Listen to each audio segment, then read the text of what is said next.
Hi everyone, we will be starting soon. We are just waiting for the last few people to jump online. We know that many people can struggle with some of the technical difficulties. Always do make sure to check the volume and do make sure to check your internet connection, but we will get underway shortly. Thanks very much.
All right, we might get underway. Welcome everyone to today's session. My name is Ken. I'm here from the Faculty of Applied Science here at UBC, and welcome to our web series. Today we will be focusing on the Clean Energy program as part of our Masters of Engineering Leadership. I am joined today by Dr. Vladan Prodanovic and one of our current students, Malika Amir. Dr. Vladan, I'd just like you to take the time to introduce this to the program in a moment. And I'm also going to get Malika to talk about her experience in moving into the MEL, or Masters of Engineering Leadership.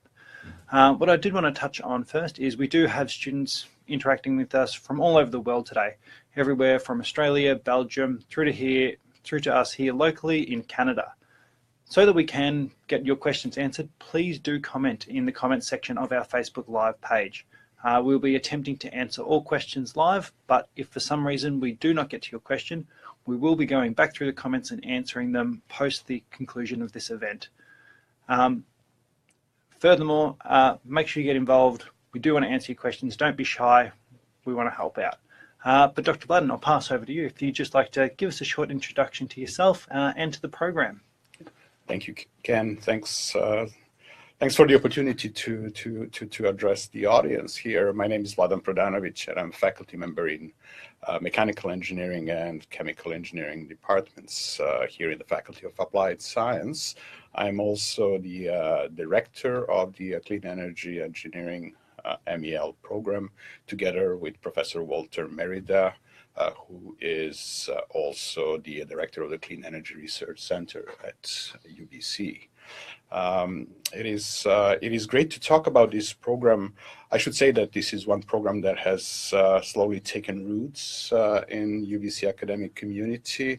We started back in 2009 as a Master of Engineering program, which was mainly a technical master program.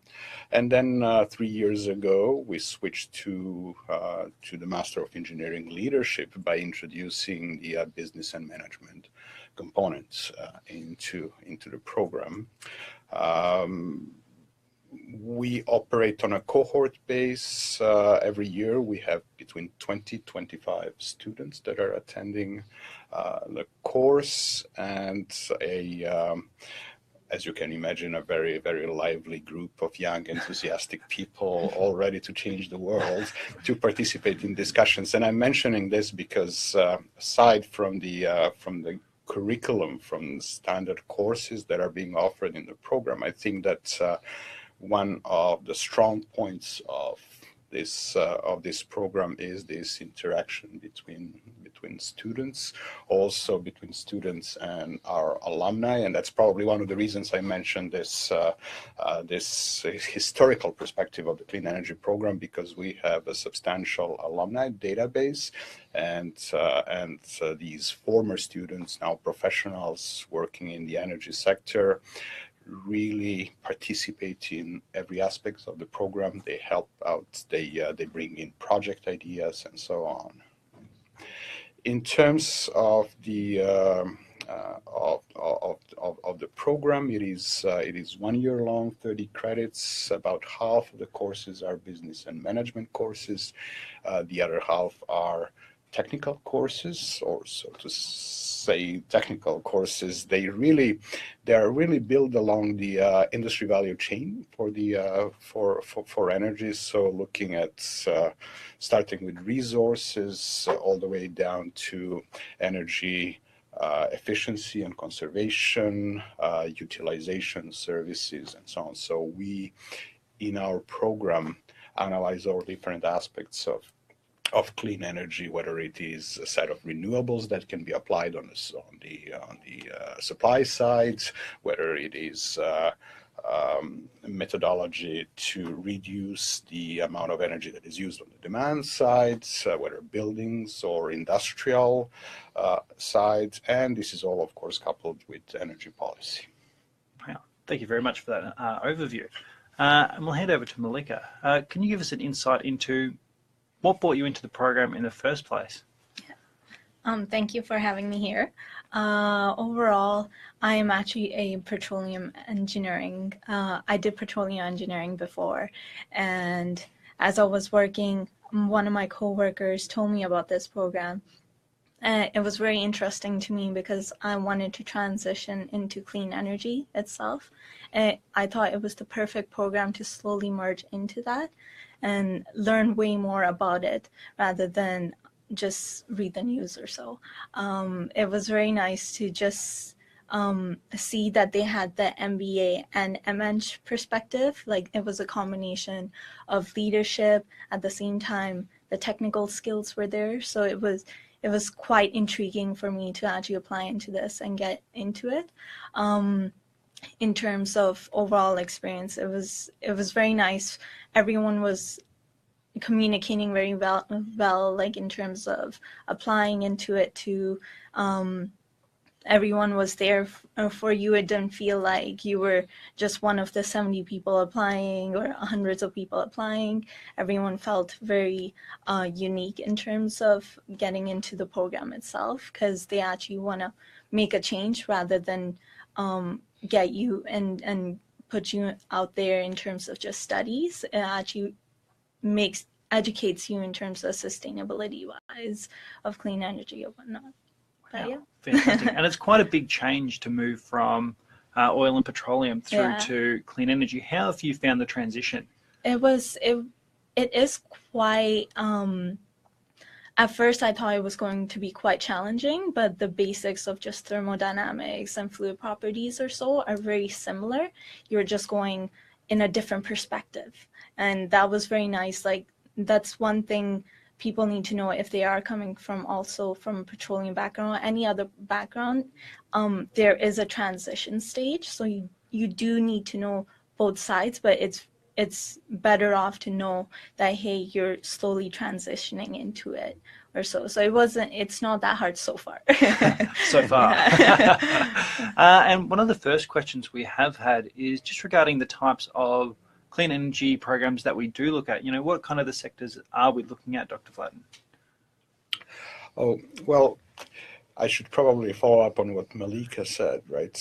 In terms of different renewables, it's very difficult to make a clear cut. This is good, this is bad, right? We're talking about the fuel mix. We are talking about sustainable and efficient use of resources in this transition period, right? So we do cover all different aspects of clean energy, including energy storage, if we are starting from that side of the chain. We do an overview of different technologies. We look at the energy potential that the region will bring in, how to assess this from the technical side, also from the techno-economic side, and also from the policy side, energy storage, and then we move into the transmission, distribution, and then we look at energy efficiency, again applying very different technologies depending on what the final goal would be. Right? Yeah. So I would say that it's a very broad program that is covering clean energy. And you know, when people ask you what, in your opinion, clean energy is, we can stay here for days discussing this, right? And everybody will have their vision on what clean energy is. Right? We are trying to cover as much as possible because the profile of the students that we would like to train to become leaders and professionals is exactly somebody who can understand very different aspects of clean energy, not necessarily to focus on one particular, but it's much a broader overview of things. Yeah, fantastic. And I understand at the end of the program, there is a capstone project. Yes. Can you enlighten us a little bit more about that? Yes, great. Thank you for asking. I personally think that this is one of the highlights of the program. So each student, as you'll see, at the end of the course will do a 3 credits, translated into the academic terms, 3 credits course, which is project work on the topic related to clean energy. These projects are mostly individual projects. Also, depending on the scope of work, we can talk about students working in partnership on a project. And what is also important is that these projects typically come from industry. So we have industrial partners. Okay. They're a necessary component of each project. They bring in project ideas, whether it is the student who has initiated, which is my personal preference, or whether it is a program who has created a list of projects in discussion with our industrial partners. And then they work for 3 to 4 months on these projects. Of course, this being a course, there is a certain sequence of deliverables, but what I think is very important at the end is that all the students present this in a conference format. So by the end of the year, which of course coincides also with the end of the program, we have this mini conference. We invite all our industrial partners. We create a professional network. We invite all the alumni, and the students present, and we have lively debates on very different topics. And looking across these topics, it's quite important. So it goes all the way from very technical projects on a particular energy conservation or efficiency issue, down to feasibility or pre-feasibility studies involving communities. So looking at different aspects of energy for First Nation communities, for example. This is one of the strong points of the project. So a very broad range of topics. Last year we had 5 projects on electric vehicles, or rather the infrastructure for electric vehicles, because that was one very popular topic among students. And we had 4 to 5 projects dealing with possible energy solutions for remote communities that are off-grid. Wow, fantastic! So a very broad range of very broad range of studies. Yes. That's something for you to look forward to, Malika. Yes. Yeah. And from the student perspective, how are you finding coming into a cohort all with a very specific but very similar goal? It's very nice just seeing different people from different countries coming together and bringing a different perspective just for clean energy itself. It's very nice to just. It's like a big family almost, having everyone together and giving different opinions and different perspective and different knowledge from their own career as well. Yeah. So in terms of just a specific goal, it's very empowering to know that we want to go towards a better future rather than just focus on certain things. But yeah, in general, it's a really good feeling knowing that everyone is on the same path and have the same goal almost. And yeah, there are different ways of looking at it, though. Like a lot of people are going into either natural gas or like hydro or solar, like solar panels or electrical cars. So it varies so much in terms of like the scope, but everyone has in terms of just the same goal in the end. So it's very nice to just see that. So maybe I can just add to this. It's a very interesting spot in the careers of most of these young people. It's actually kind of a milestone. 3, 4, 5, 6 years into their careers, they have already gained expertise in one particular field, right? Yeah.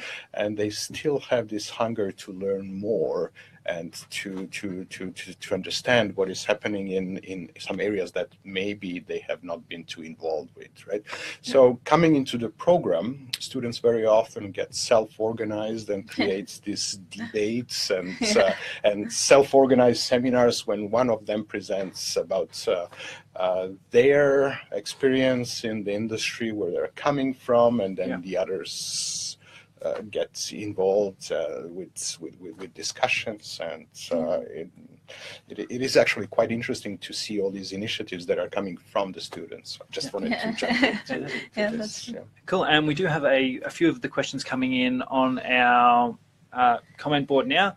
This one comes from Angela. Is there a page with resources, textbooks that are used? So is there an easy way where we can access the information that we need for the course?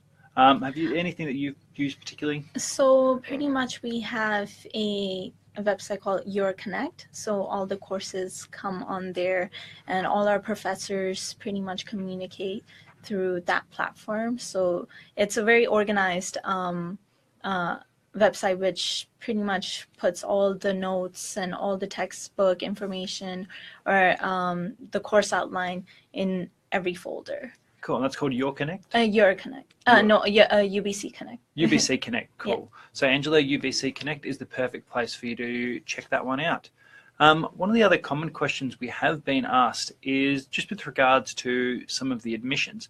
And while I don't expect you to have full admissions knowledge, can you tell us a little bit, Malika, about your academic background before even coming into industry? Okay, so pretty much since I was in petroleum systems engineering, you just needed to have also like a good, strong background of thermodynamics for sure. It's preferable to have that behind your back before going into this, because you need to know it very well in order to proceed with the other courses as well. But I did notice that during taking thermodynamics, even over here, they cover everything. They cover from basic onwards to fully knowing detailed processes. So don't feel like if you still think that you're not that strong in thermodynamics, you still have professors which are very willing to help you out, actually put that input.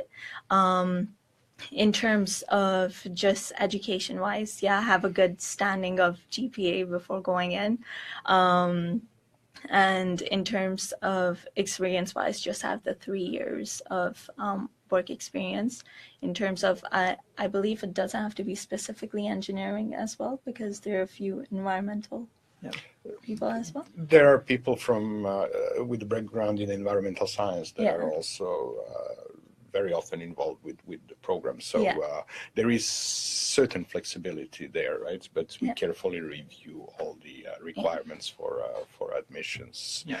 And in many cases, we actually conduct interviews with potential students to clarify the matter, or to maybe give advice if there is a requirement that is missing. Thermodynamics may be one case and such. Perfect. So we do have some requirements for admission. And as both Dr. Prodanovic and Malika have touched on, thermodynamics is one of those requirements. So we do require a second-year thermodynamics unit to have been completed. With regards to background, we do look at a number of different courses. So we do prefer an engineering background.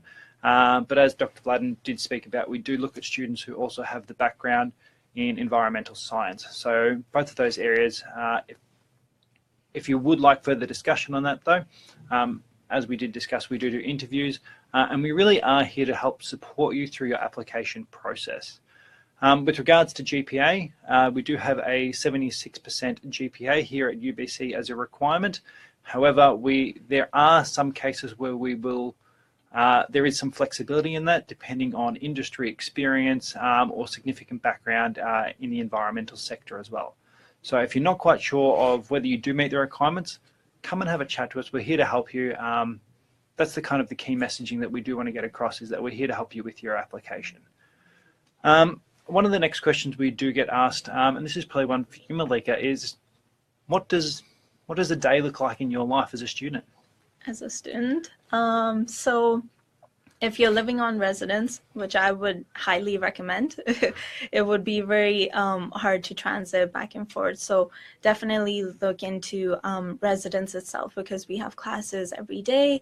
You will have many projects and group projects where you will have to stay in and discuss with your group members. So it will add more flexibility if you have that time. In terms of daily, like a daily form, you just go to class, meet your classmates or so. In general, just have meetings about same as projects or so, because it is since there is a business perspective of things, you won't be just doing technical work and just working by yourself. You'll be working with a group of people. So in terms of that, and just going to the studio, we have like a very nice studio area where everyone get together, have meetings, have lunch. And in terms of hourly wise, like it starts from about 8 a.m. on to maybe max 5 p.m., but you will be staying later mostly because of all the work. But other than that, yeah, generally that's a daily perspective on students.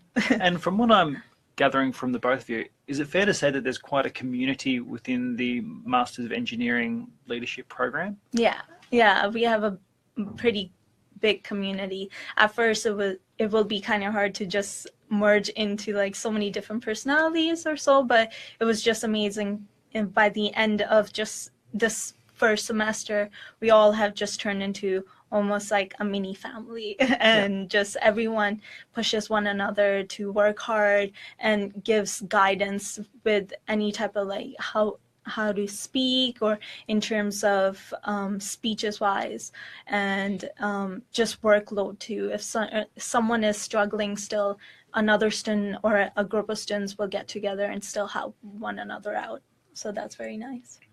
So this is an excellent point that you are making. All the business and management courses, what we call platform courses, are taken together by all MEL students, so not necessarily only clean energy engineering students, but this is where our students also have a chance to work with other students in the Master of Engineering Leadership program. And of course, this creates an excellent platform for exchange of ideas, maybe even outside of the clean energy, the clean tech area in general, and why not maybe for some entrepreneurship initiatives, and who knows where that can take us, right? Do I understand correctly, and I've heard rumors that there are a few entrepreneurship programs that might be happening across the clean energy students and some of the advanced materials manufacturing? That's right, yes. So there is a lot of help that is going through the E at UBC, the Lean Launchpad, and so support from a group of professionals that are there to guide students that have this flair from entrepreneurship, right, into actually building their own company. So making a pitch, preparing all this, and maybe ending up with a startup company. Fantastic. This is happening, if I'm not mistaken, between March, April, and end of the summer. Right? Just to add to that, one of our group, like one of the clean energy people, actually just got into the Lean Launchpad. So it was very exciting for us to have our group, one of our group members or one of our classmates to actually get into a program like that, because it's very competitive, and it's very nice to know that their technology or whatever invention that they're coming out with is actually coming true. It is a very competitive program, and if I recall correctly, every year we have at least one team that is participating from the MEL programs into the Lean Launchpad. Yeah, and just for the sake of our audience, can you just clarify what the Lean Launchpad is? Well, I don't necessarily have all the details, but essentially what it means is if there is an idea for a startup, a new idea that emerges after discussing this between students in different MEL programs, they have the opportunity to be guided through the whole process all the way to the eventual creation of the startup, and this is done by people that are associated with the Sauder School of Business, and then some other bodies, some other offices within UBC to give professional advice and help in this. Wonderful. So it's a great opportunity for students that may have this ambition. Yeah, fantastic. And can you give us some insight in some of the more technical elements of the program as well? What kind of areas are you focusing on? Is there a background in technical experience that is preferred?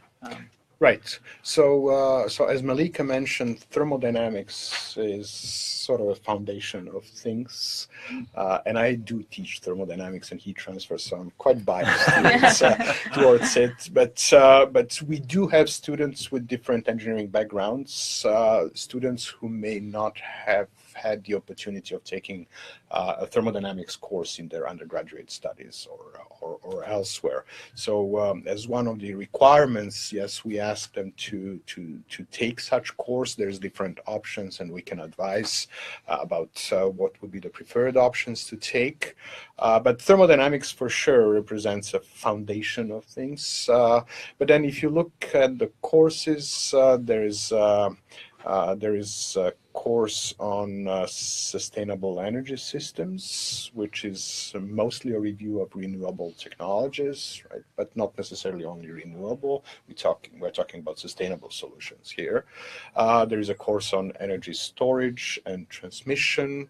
There is a course on energy efficiency and conservation. There is a course on energy policy, and there is a course on life cycle analysis, essentially energy and environment. So all these blend together actually gives us a very good base to discuss these very different topics.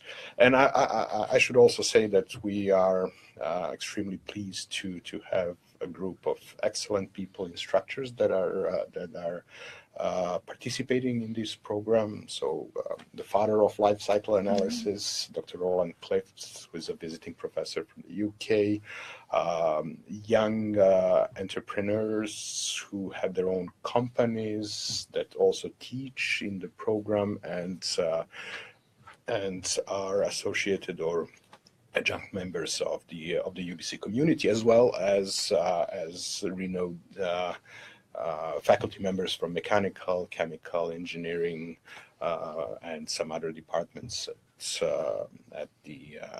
within the Faculty of Applied Science, right, that are involved in different aspects of these courses and are offering their expertise. Yeah, fantastic. And we do have another question from Daniel. What is the platform for application interviews you referenced? So how are students able to apply? And this is actually one that I can probably field, but what I'd like to do is get the student perspective on how they applied and the ease of which it was. So I'll hand over to you, Malika. In terms of application, it was quite easy. You just had to go to the actual website on UBC to do with MEL engineering. Just register, apply. In terms of, you just have to fill in all your information. For international students, they might have to apply for visa, whatnot. I'm a Canadian, so I just know the Canadian perspective right now. Fair So enough. I'm sorry for the international students right now. In terms of just filling out where all the background information, where you have worked, what you have been doing for the past 3 years in terms of work-wise. Once you apply, just be patient. Wait for a response from the actual program. Once that goes through, you will be in touch with either Helen or Olivia, one of the people who will be guiding you through the registering process. You will get an acceptance letter, and from there on, you're good to go. So can I just for a second? It's interesting that you mentioned your Canadian background and international students. Yeah. I should say actually that we have a very strong international group of students. So more than 50% of our students are international students from all over the world, and they are indeed bringing this international perspective and different flavors of clean and sustainable energy. So that only enriches the discussions that we're having in the classroom. Definitely. I just want to expand a little bit on the application. So this year we do have 3 application close dates. Our first one is coming up June the 1st. So what we do recommend is getting your application in as soon as possible so that you know that you have an answer. So the sooner you get your application in by that June date, following that, we'll be able to get you an answer. We also have application dates the end of August and the 1st of August and the 1st of October. But the first one coming up is the 1st of June. So do make sure you get your application in by then. I just wanted to clarify on that application. Were there specific pieces of information that you needed to provide? Examples, a letter of intent? Did you need to provide any references? Yeah. So you had to write a letter of intent and apply for, I believe, 3 references. I can't recall, but yes. It could be either from your previous undergrad experience or from references from your actual workplace. Yeah. And what would you put in that letter of intent? Pretty much you would just describe why you want to be in this program, okay, in terms of, in general, what makes you a good candidate and why how would this program in terms of help you further your career, and in general just talk about yourself, who you are, and what you will bring to the program itself as well. Perfect. And what it will bring to you. Perfect. And I understand that you do review the applications personally as well. We have a panel of professors that are reviewing the applications, and we make recommendations to our administration office in terms of acceptance. Very often we do interviews as well, and I see that there was a question about interviews. Interviews are not a necessary component in the application process, but very often if we feel that there are items that need to be further discussed or maybe advice to be given, and if the students also, or potential students, I should say, think that they would like to have a chat as part of their application process, we do online interviews using Skype or some other platforms, whatever is available to the students, where we try to clarify these issues. And typically the interviews will involve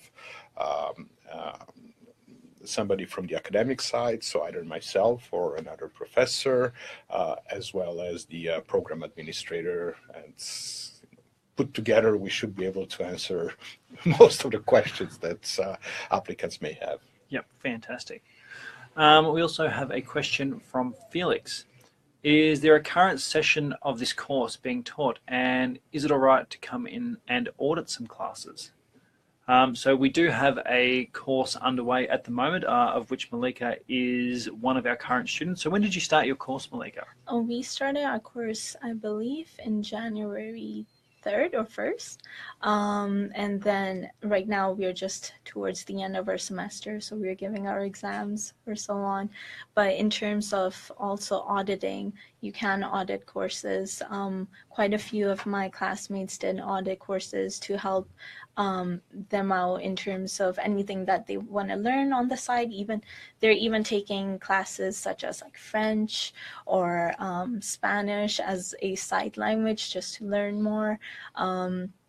And in terms of classes in general, yeah, there are classes have officially ended so far, but right now exams are going on. So yeah. Right, it's probably right in between Yeah. now. So one term is over, the next term will start mid-May. Yeah. And Felix, if you are in the area, by all means, stop by my office and we can talk. And I do teach 2 courses in the clean energy program this summer. They are on a slightly different schedule than typical term schedule because they are accelerated to 6 weeks. Yeah.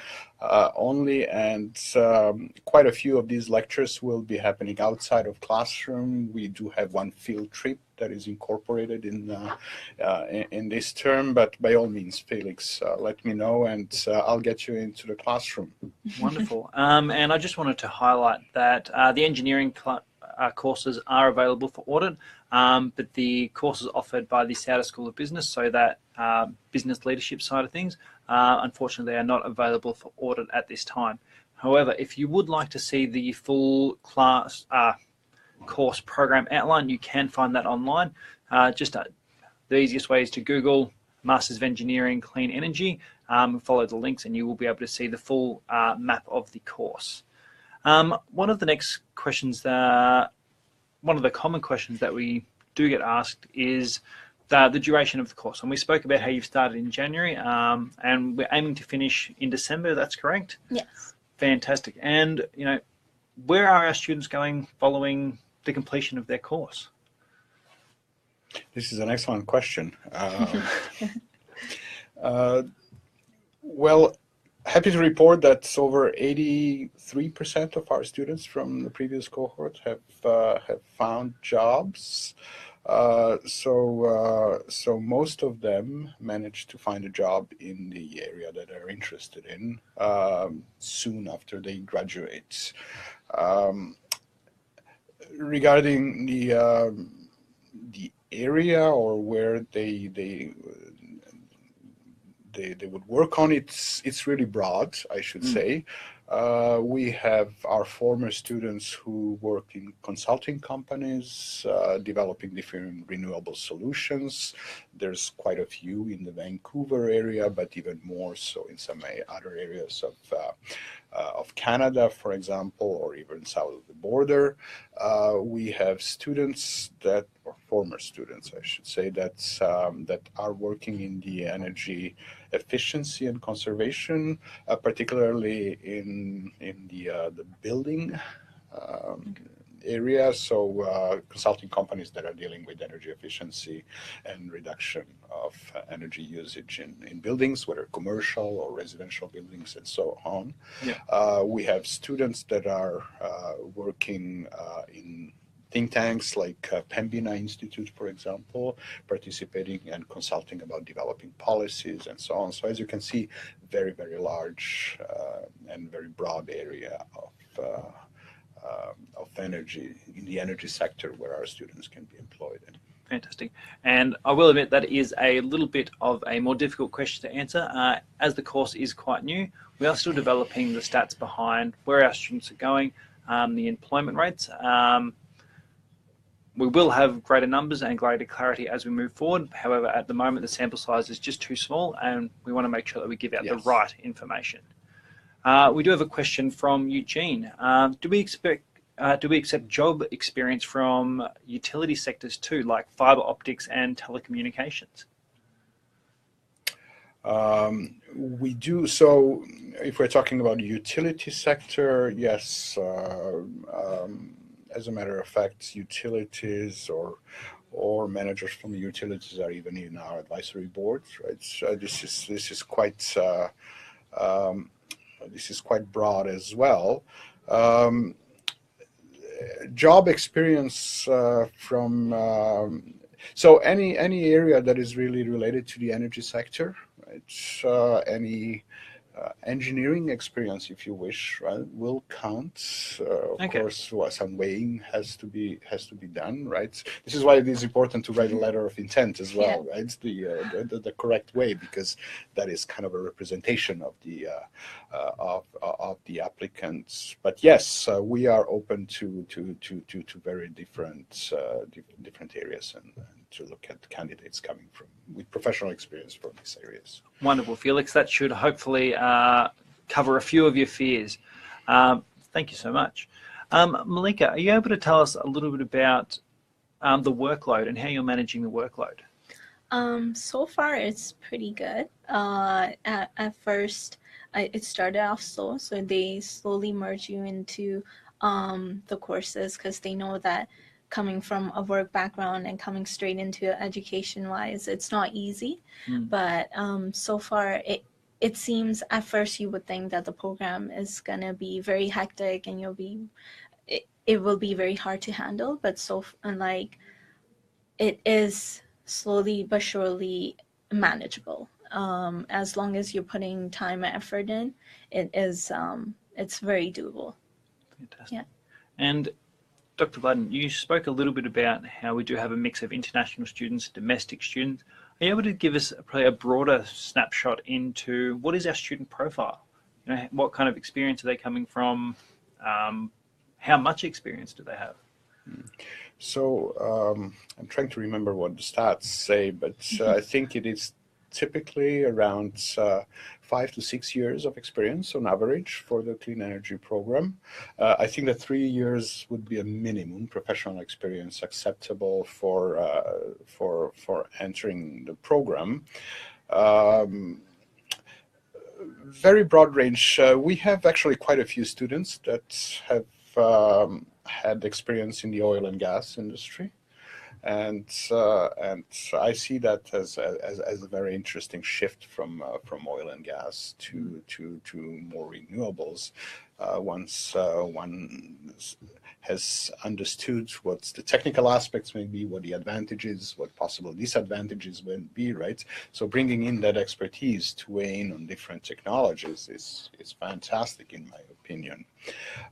We also have students who have had actually more professional experience in different industries. So pulp and paper, for example, right? In BC, people who have worked as project managers for a number of years on projects related to energy application and efficiency on large industrial scale. Right. We have people who have had experience working in governmental bodies and offices on different aspects of sustainability and would like to understand a little bit more. So most people, you know, earlier I talked about that soft spot, right? The milestone that I can see, you know, coming out from most of my students. So most of them feel that now it's the time to take it up a notch, whether it's a slight shift in interests, maybe from oil and gas to more sustainable solutions, or whether it is a vertical move in the career, right?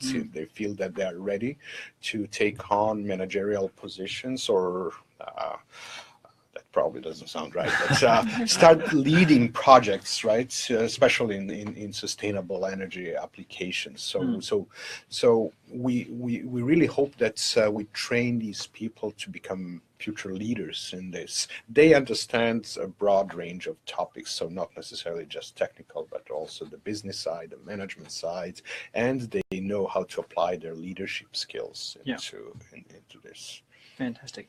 And I have been fortunate that some of the stats have been shared with me of, you know, what our students are looking for and where they're coming from. And Dr. Vladan covered it off quite well. We are experiencing students who are looking at a career change. We're finding students who are really looking at that career advancement. So they may have been in their role for a little while and they're looking at developing either more of the technical skills or more of the leadership skills. And what we're finding now, and it's really encouraging for us, is that we're finding interest from industry to send their future leaders across to our program to further develop their skills so that they can come back into the workplace and continue building their career in the same company. So it's not that you necessarily have to leave your place of employment to come and do our course. It could be that you're sponsored to go on and to take this academic journey as well. So that's something that we've seen that's been really encouraging. One of the next questions that we do have, and I'll just scroll down to see that next one. How long after applying would we normally hear about acceptance into the course? That's a good question. I wish that my program administrator was here, but I think that by July 1st, the first round of applicants will know but it's an ongoing process, right? So there are a few dates, deadlines, of course, for the panel of instructors and professors and directors to look into these applications. The first one that is coming up is July 1st, but then there would be a few more down the road for students who are applying subsequently, or not necessarily by the deadline now. Fantastic. I just do want to send out a quick reminder to all those people watching online. Please, if you do have any questions, make sure you are commenting in the comments section below. We are keen to answer as many of your questions as we possibly can. I did have a question just regarding the reference letters that you spoke about before. Where did your reference letters come from for your application? So pretty much they would be coming from where you work from. So either it could be your manager, your coworker, or someone who thoroughly knows you and knows like how you are in general with work ethic as a person and can vouch for you. Or in terms of if you're in terms of undergrad as well, if you're still in contact with those people, you can also get them as a reference, how you were as a student as well, and how hardworking almost you might have been. And in general, just have someone who will be in contact very well and like can vouch for you very easily. Yeah, so ideally that would be probably a mix of academic and professional references of somebody who can speak to the applicant's academic abilities, but also somebody who can speak about professionalism, ethics, and leadership abilities in the workforce. Yeah. Another one of the questions that has come through quite strongly from previous sessions is, are we running this program online? I can say that at this point in time, we are not. There are a number of reasons behind it, but a lot of that comes back to making sure that we can develop the right technical skills in the right environments as well. So, Dr. Vladan, I know that we do go into a lot of the technical parts, and you're in the classroom quite often. I imagine it would be difficult to have a lot of the same conversations that you're having without actually having that face-to-face interaction. Would you like to take this? What was the question again? How are you finding the face-to-face interaction? Very well. It is done. It's much better to be here and actually learn from either if it's from the business courses or the technical courses, because you can actually go to a teacher at any time in their office hours, actually interact with them, ask them questions. Some things just pop up in the day as a group that you would be discussing, and it's so much easier just to head on over to their office or discuss with one another as students, rather than being stuck behind a screen and trying to understand what's actually going on in terms of that. Yep. So it is very nice to have that. Also, all the professors have very good hours in terms of office hours that we can go into. They know that we have certain classes in certain timings, and we're busy students throughout the week, so they know that, and they're very supportive in terms of that. general. Fantastic. So I would say that most courses have been designed around this face-to-face interaction and group work. So this is one of the advantages of this program, particularly business and management courses. Yeah. I would say they are on very stringent timelines, and as a matter of fact, attendance is mandatory. Right? Yeah. So. But also there is a number of extracurricular components, if I can call them that way. So maybe seminar series, interaction with other professionals outside of the program, professional networking events, which are essential components of the program. And it would be very difficult to do that online. Yes, completely understand. We are drawing towards the end of our webinar session. So I do want to thank Dr. Vladan Prodanovic for your time today and all your insights into the course. And also, Malika, thank you so much for giving us the student experience. I know I personally learnt a lot, and I'm sure everyone who is tuning in did as well. I would like to highlight that again. If you didn't get your question answered, we will be coming back to answer your questions in the comments section. So please just make sure you check back in for your answers later on. This video will be posted online, so if there's something that you would like to rehear or clarify, please make sure you watch the video again. Links to our website and to contacts will be made available, so you can reach out to us if you have anything else you might like to ask. And a final thing that I would really like to highlight is that we do have an open house on May 10th. It's your chance to come in and actually meet the different directors of the different courses and the different programs, as well as some of our current students. So if you are in the Vancouver area, it will be at Robson Square on May 10th. All the details will be on our events page, so make sure you tune in then. But thank you so much for your time. We appreciate it, and we look forward to meeting with you all soon.